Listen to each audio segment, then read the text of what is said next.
अभी जो अपने पास इंस्टेंस बना हुआ है,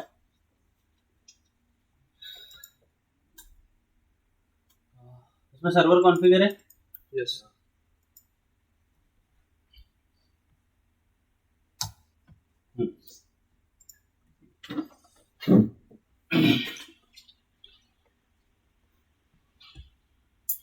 डन। क्या करो, डायरेक्ट इसका एक इमेज बनाएंगे AMI। इस पर डायरेक्ट राइट क्लिक करेंगे और यहाँ पे इमेज का ऑप्शन है, कहाँ गया, इमेज एंड टेम्पलेट। एकदम स्टार्टिंग से करते।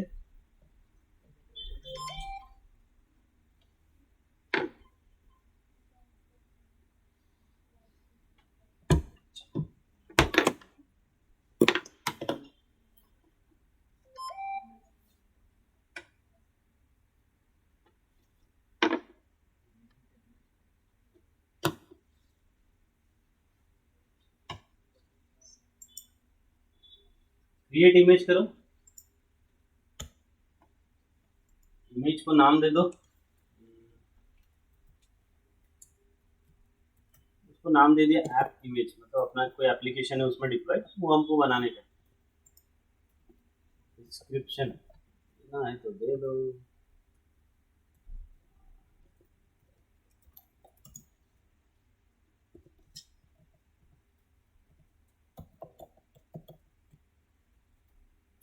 इसके बाद tag image and snapshot together, yes. इसी को रहने दो, टैग इमेज और स्नैपशॉट दोनों एक साथ बनने वाले।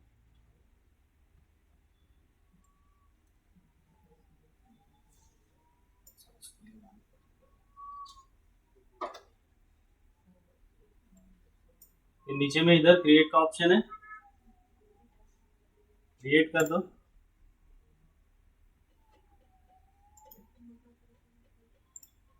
बन गया अपना इमेज। तो हमने इमेज किससे बनाया, देखो अगर इससे भी बेसिक से करना है तो क्या करना पड़ेगा, अपने को पहले सर्वर कॉन्फ़िगर करना पड़ेगा एक, राइट। और फिर उस सर्वर में फिर उस सर्वर का आपको इमेज क्रिएट करना पड़ेगा, ठीक। तो अपने पास ऑलरेडी बना बनाया सर्वर था, तो उसका हमने इमेज क्रिएट किया। चेक कर लो यहाँ पे AMIs में, तो अपना एक इमेज बना हुआ है यहाँ पे, है ना। हमने नाम क्या दिया AMI को, ऐप इमेज करके नाम दिया था मैंने यहाँ पे। बन गया।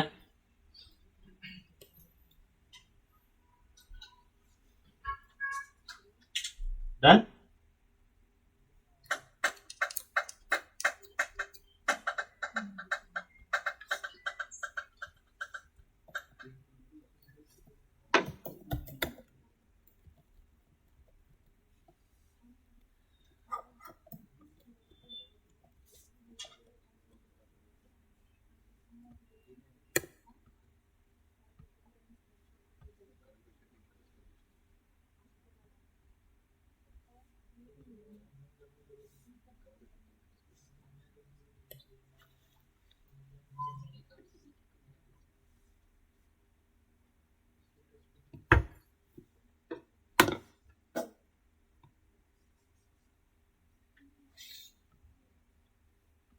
सबका बना।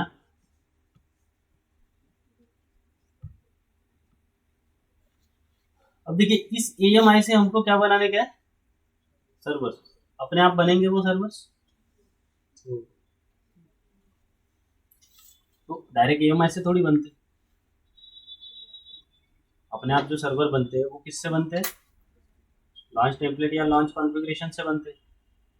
तो लॉन्च कॉन्फ़िगरेशन जो है अपने पास, उसमें कोई अलग चीज़ है, मतलब दूसरा ही कोई इमेज है, नॉर्मल वाला इमेज है, ये वाला है कि उसमें नहीं। या फिर तो हम क्या करेंगे, एक नया लॉन्च कॉन्फ़िगरेशन बना लेंगे या लॉन्च टेम्पलेट बना लेंगे। हमने लॉन्च टेम्पलेट से नहीं देखे अब तक, तो लॉन्च टेम्पलेट बना के देखते हैं। तो यहाँ पे लॉन्च टेम्पलेट होगा,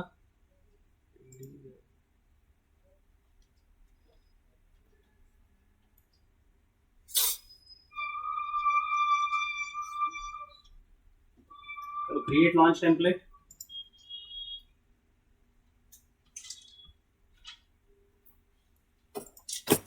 टेम्पलेट को नाम देते हैं हम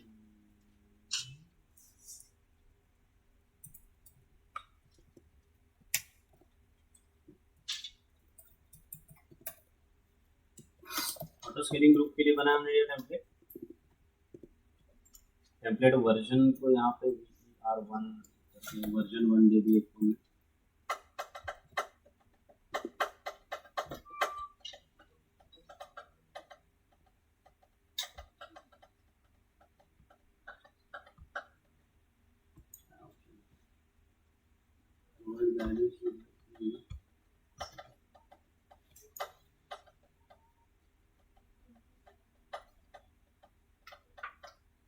ऑपरेटिंग सिस्टम कौन सा लेंगे यहाँ पे? अपना ओन बाय है ना, माय AMIs में जाएंगे, ओन बाय मी। एक ही अपने पास ना, एक ही आ रहा है उधर, उसी को सिलेक्ट किया हमने।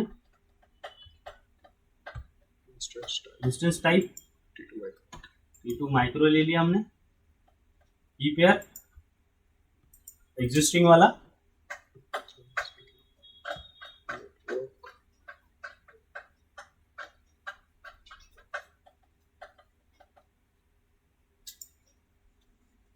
नेटवर्क सिलेक्शन, तो यहाँ पे कोई भी एक सबनेट बाय डिफॉल्ट एक पहला वाला ही ले लो, एक ही करना है इधर, ज्यादा नहीं कर सकते आप।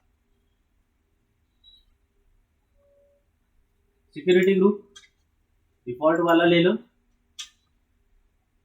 सिक्योरिटी ग्रुप डिफॉल्ट वाला ले लेंगे हम। अरे यार,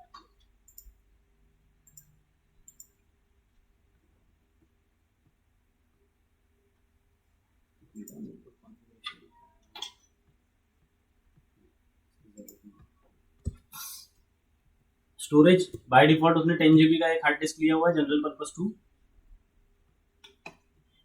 रिसोर्स टैग, अब ये रिसोर्स टैग यानी आपके EC2 इंस्टेंस को नाम मिलेगा वो देना है हमें, तो ऐड टैग किया है यहाँ पे, नेम, यहाँ पे जो भी वैल्यू देना है, क्या नाम देते सर्वर को,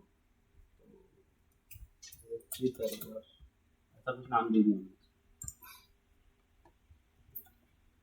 तो किस पे लगेगा नाम? स्ट्रिंग्स पे लगने वाला है।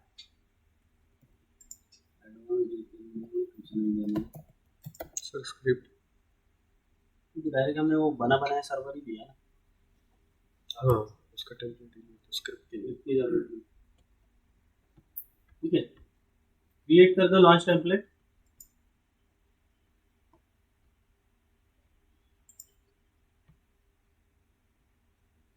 बन गया टेम्पलेट, आ रहा है। इस टेम्पलेट का यूज करेंगे हम ऑटो स्केलिंग में। समझ में आया क्या किया पहले हमने, है ना? सबसे पहले तो एक वर्चुअल मशीन बनाई, उसमें सर्वर कॉन्फ़िगर किया, सर्वर कॉन्फ़िगर करके उस मशीन से क्या बनाया हमने, एक AMI बनाए, और फिर उस AMI को यूज करके हमने क्या बनाया, एक टेम्पलेट बनाया, लॉन्च टेम्पलेट। अब ये लॉन्च टेम्पलेट हम यूज करेंगे कहाँ पे? ऑटो स्केलिंग ग्रुप में। तो ऑटो स्केलिंग ग्रुप में गए। अब यहाँ पे ऑटो स्केलिंग ग्रुप में हमको क्या डालने का है? टारगेट ग्रुप भी ऐड करने का, उधर लोड बैलेंसर बनाना है उधर हमें। क्रिएट ऑटो स्केलिंग ग्रुप,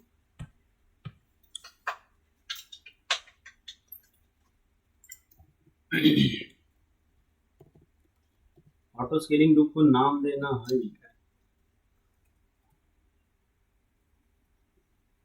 उसके बाद लॉन्च टेम्पलेट देखिए अपने आप आ जाएगा यहाँ पे, जो हमने अभी क्रिएट किया। आ गया टॉप डाउन में।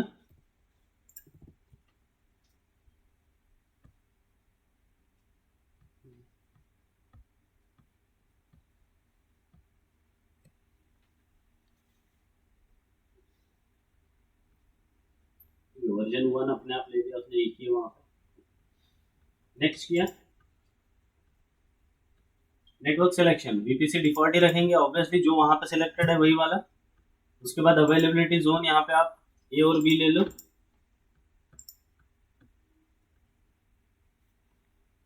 आ गया।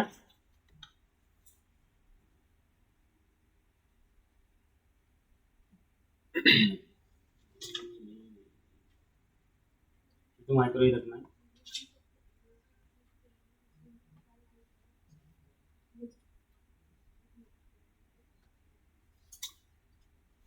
नेक्स्ट करो। अब देखिए ये आपको पूछ रहा है यहाँ पे कि आपको विदाउट लोड बैलेंसर जाना है, तो नो लोड बैलेंसर का ऑप्शन है। ऑलरेडी अटैच्ड एग्जिस्टिंग, अगर एग्जिस्टिंग है और उसको अटैच करना है तो वो लोड बैलेंसर आप लगा सकते हो, या फिर हम न्यू बना सकते हैं। तो यहाँ पे अपने पास है क्या लोड बैलेंसर? नहीं, तो हम नया बनाएंगे। तो यहाँ पे ये न्यू ऑप्शन ले लो। यहाँ पे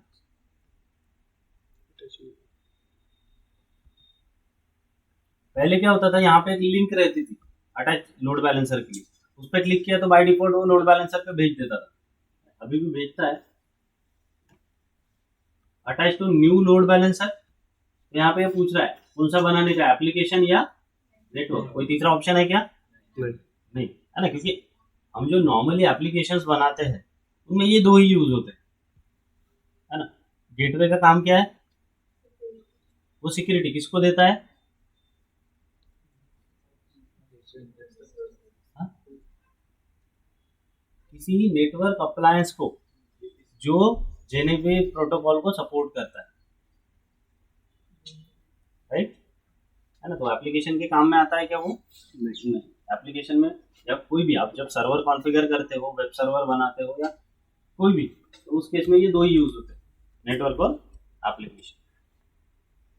यहाँ पे अभी एप्लीकेशन लोड बैलेंसर चूज किया आपने,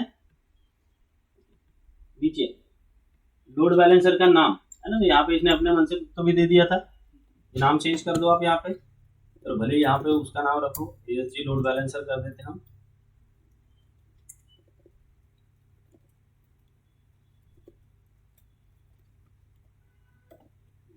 कैसा रखेंगे इसको, इंटरनल या इंटरनेट फेसिंग? Internet facing.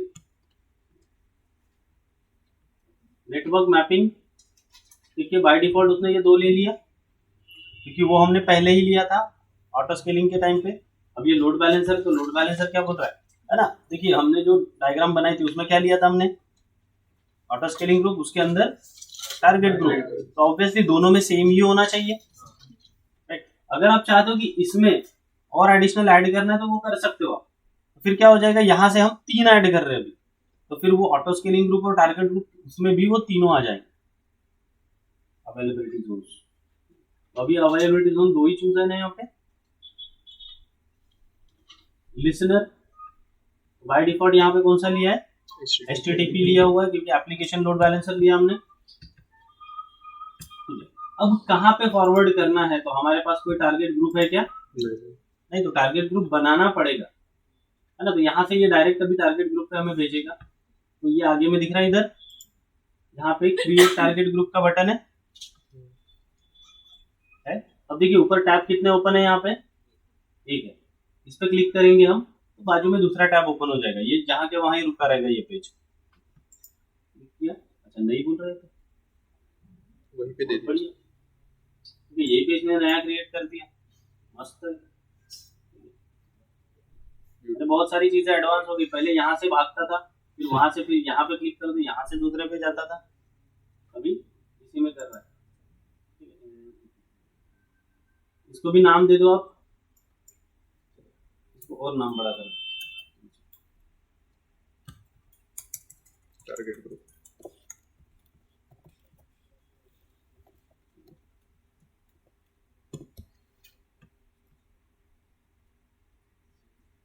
मतलब टारगेट ग्रुप बनेगा अपने आप ही। तो डायग्राम बनी है ना आपके पास, ना ये चीजें उसमें घुसाओ।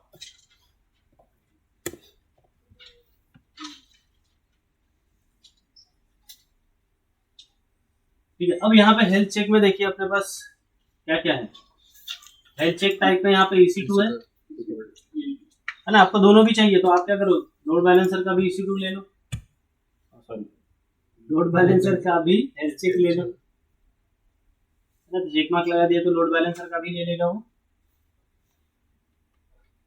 नीचे स्क्रॉल डाउन किया, एडिशनल सेटिंग्स में यहाँ पे ये चीज मॉनिटरिंग अगर इनेबल करना है, डिटेल्ड मॉनिटरिंग, तो चेक मार्क लगा दो, उसका पैसा लगेगा।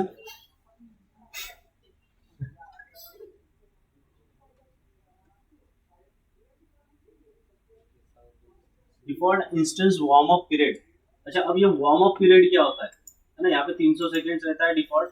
आप ये चाहे तो कम ज्यादा कर सकते हो। अभी यहाँ पे देखिए वो हटा दिया, पूरा कुछ भी नहीं रखा उसने, बस पूरा ही देना है अपने। ठीक है, बाय डिफॉल्ट ये 300 सेकेंड्स होता था, अब नहीं है।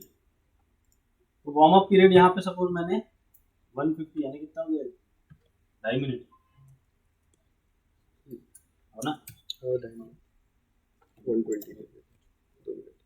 अब वार्म अप पीरियड यानी क्या होता है, वार्म अप यानी क्या होता है इन जनरल। धोने के पहले कला करें। हाँ, अरे कब करते वार्म अप, जैसे मतलब क्या होता है, स्ट्रेच करते पूरा रेडी हो जाए। मतलब प्रिपेयर करते हैं हम, है ना। जो भी हमको काम करना है उसके लिए पहले उस पर्टिकुलर चीज को हम प्रिपेयर करते हैं, है ना। जैसे वार्म अप कर, मत सॉरी, एक्सरसाइज करना है तो एक्सरसाइज के पहले हम अपनी बॉडी को प्रिपेयर करते हैं फॉर द एक्सरसाइज। वैसे यहाँ पे हमारे टारगेट का काम क्या है, टारगेट क्या कर रहा है, हाँ क्या कर रहा है, रिक्वेस्ट लिसन कर रहा है। टारगेट का काम क्या है इधर, रिक्वेस्ट लिसन करना। तो यहाँ पे बाय डिफॉल्ट उसका एक वार्म अप पीरियड होता है ना। वार्म अप पीरियड किस लिए, क्योंकि उस ड्यूरेशन में उसका हेल्थ चेक हो रहा होता है ना। ऐसा तो नहीं कि हाँ किसी को भी नींद से उठा दिया और काम बता दिया, ऐसा कर देंगे, नहीं पहले हाथ तोड़ दूं, रिफ्रेश है ना। तो वैसे ही जैसे इंस्टेंस क्रिएट हुआ तो इंस्टेंस क्रिएट होते से ही वो कैपेबल होता है क्या, या ले लेगा आपकी रिक्वेस्ट और उस पर प्रोसेस करेगा, नहीं, उसको भी टाइम लगता है। सर्विसेज स्टार्ट हो रही है, ये है वो है सारी चीजें, इसीलिए उसको इंस्टेंस चालू होने के बाद एक पर्टिकुलर वार्म अप पीरियड दिया जाता है कि उतने सेकंड्स तक। वार्म अप पीरियड मतलब सिंपल सा ये चीज समझो कि उतने देर तक इंस्टेंस इन टारगेट आने के बाद, मतलब सॉरी टारगेट ग्रुप में आने के बाद, इन सर्विस आने के बाद उसके ऊपर उतने सेकंड्स ट्रैफिक नहीं भेजा जाए, समझिए क्या है ना। मतलब वो उठने के बाद 120 मिनट तक उसको 120 सेकंड तक उसको काम नहीं बताया जाए। वार्म अप पीरियड का मतलब समझा क्या, यस है ना। तो वो वार्म अप मतलब वो प्रिपेयर हो रहा है तो उस टाइम तक उस पर ट्रैफिक नहीं भेजा जाए। Next, target group. तो कैपेसिटी, डिजायर्ड कैपेसिटी सपोज 4 ले ली हमने, मिनिमम कैपेसिटी यहाँ पे 2 दे दिए और मैक्सिमम कैपेसिटी यहाँ पे हमने ले ली है सपोज 10।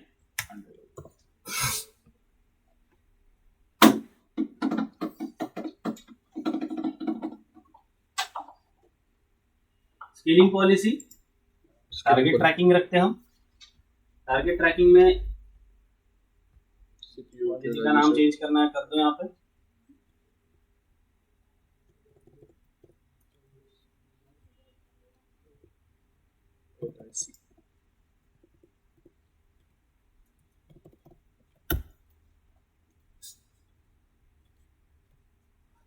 एवरेज सीपीयू यूटिलाइजेशन कितना रखा हमने टारगेट, 50%, है ना। इंस्टेंट नीड देखिए अभी कितना बोल रहा है, बाय डिफॉल्ट ले लिया उसने, हमने ऊपर स्पेसिफाई किया था तो अपने आप नीचे आ गया वो 120 सेकेंड्स। क्या हो रहा है, 120 seconds warm up before including in matrix, right. उतने सेकेंड्स तक उसके पास कोई ट्रैफिक आएगा क्या, नहीं आएगा। ये ऑप्शन लेना है क्या, नहीं, ये हाँ चालू करना है वो। हाँ चालू करना है।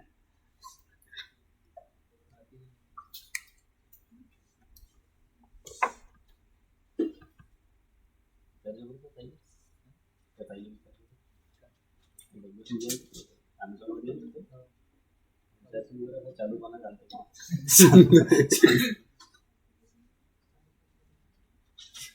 चलो नेक्स्ट करो यहाँ पे, ठीक है। नोटिफिकेशंस बाद में ऐड करेंगे हम।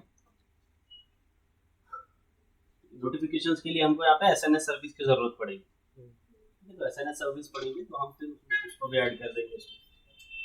नेक्स्ट करेंगे अभी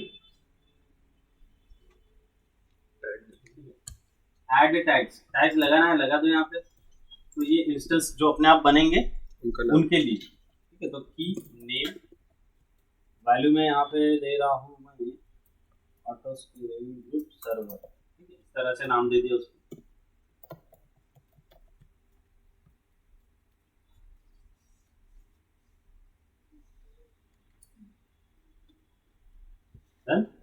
नेक्स्ट किया, दिखा रहा है यहाँ पे लॉन्च टेम्पलेट, रिव्यू हो रहा है। ये देखिए ऑटो स्केलिंग ग्रुप का नाम है OSG1। लॉन्च टेम्पलेट लिया हमने, ये ASG टेम्पलेट करके बनाए थे वो। उसमें फिर नेटवर्क में क्या लिया, डिफॉल्ट VPC और अवेलेबिलिटी जोन्स लिया हमने 1A और 1B। इंस्टेंस टाइप ठीक है, वो बाय डिफॉल्ट उसके हिसाब से लेने वाला है, टेम्पलेट के हिसाब से। Configure advance option, advance option में क्या, लोड बैलेंसिंग। लोड बैलेंसिंग में क्या लिया हमने, जो एक लोड बैलेंसर बनाया नहीं, बनने वाला है, मतलब अभी तीनों चीजें बनने वाली है। क्या क्या, auto scaling group, load balancer और टारगेट।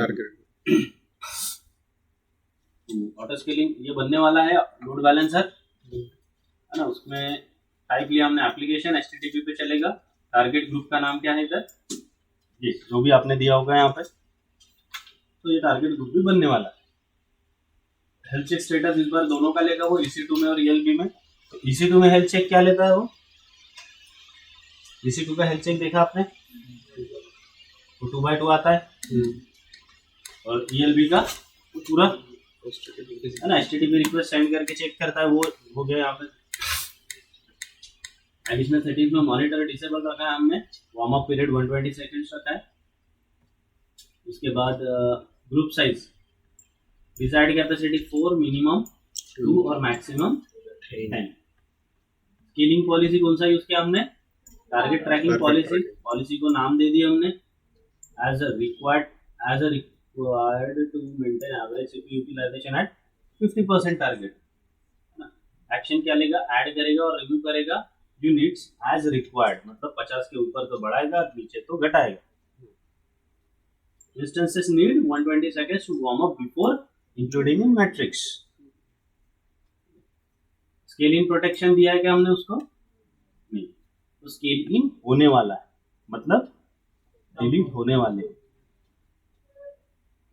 स्केल इन प्रोटेक्शन नहीं लगा हमने, नोटिफिकेशन भी नहीं लगा इस बार। टैग ऐड किया था हमने, एक क्रिएट कर दो,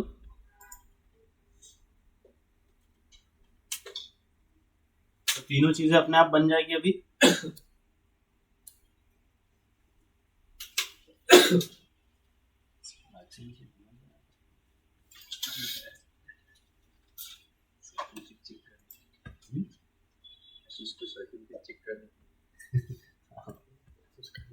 ठीक है, देखिए ये बन रहा है इधर auto scaling group, desired capacity 4।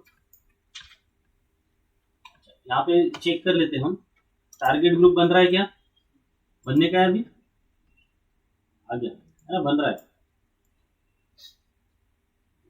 Load balancer provisioning में होगा अभी, आएगा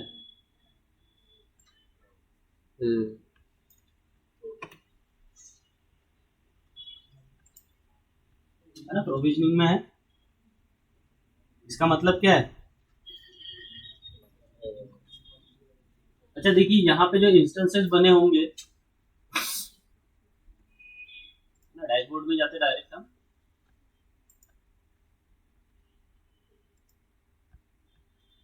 डिजायर्ड कैपेसिटी कितनी बोले थे हमने, 4 बनना चाहिए था, 2 बने।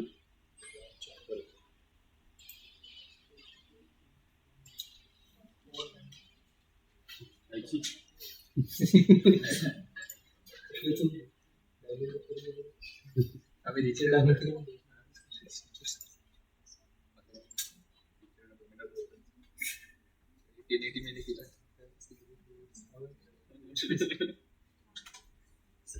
बन गए 4 इंस्टेंसेस। अब 4 इंस्टेंसेस बने जो है आपके, वो 4 इंस्टेंसेस कहाँ कहाँ बने देखिए एक बार, देखिए बराबर 2-2 बने। ये क्या किया इसने, रीबैलेंसिंग किया। ऑटो स्केलिंग ग्रुप में तो ये नहीं होता है, लोड बैलेंसर में ये नहीं होता है, ये हमको करना पड़ता है मैन्युअली, है ना, इधर 2 बनाओ उधर 2 बनाओ, वो हमको मैन्युअली यहाँ पे अभी करने की जरूरत पड़ी क्या, खुद ब खुद बना रहा है वो, इसीलिए हम ये दोनों चीजें मर्ज करके करते हैं। तो यहाँ पे हमारा वो बाकी सारी चीजों का पैसा बच जाता है। तो रीबैलेंसिंग हो रहा है अपने आप, सर्वर बन गए 4। ठीक है, अब ये चारों सर्वर जो है ये पूरे एग्जैक्ट रेप्लिकेशन है एक दूसरे के, है ना, एग्जैक्ट रेप्लिकेशन है। अगर आप यहाँ पे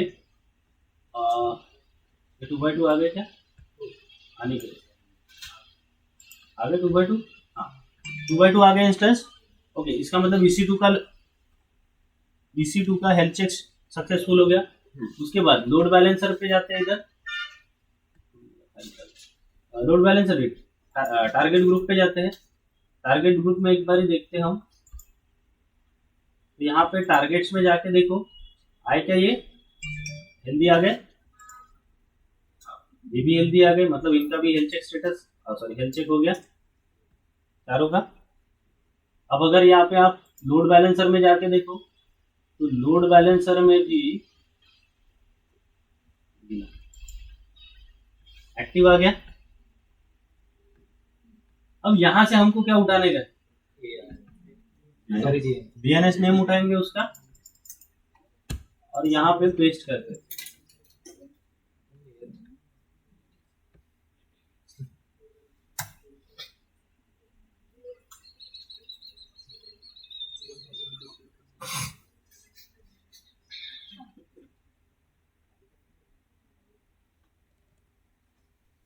खुल रहा है।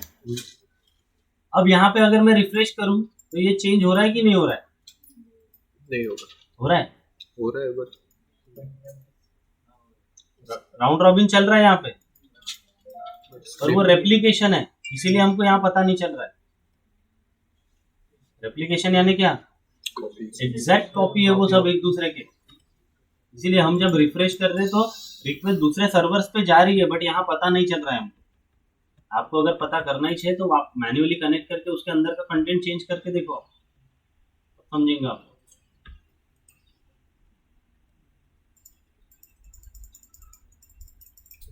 तो यहाँ पे फायदा क्या है अपना, इलास्टिक आईपी का खर्चा बच गया अपना, राइट। उसके बाद मेहनत भी बच रही है, इंस्टेंस बनाने की मेहनत बच गई, ठीक है।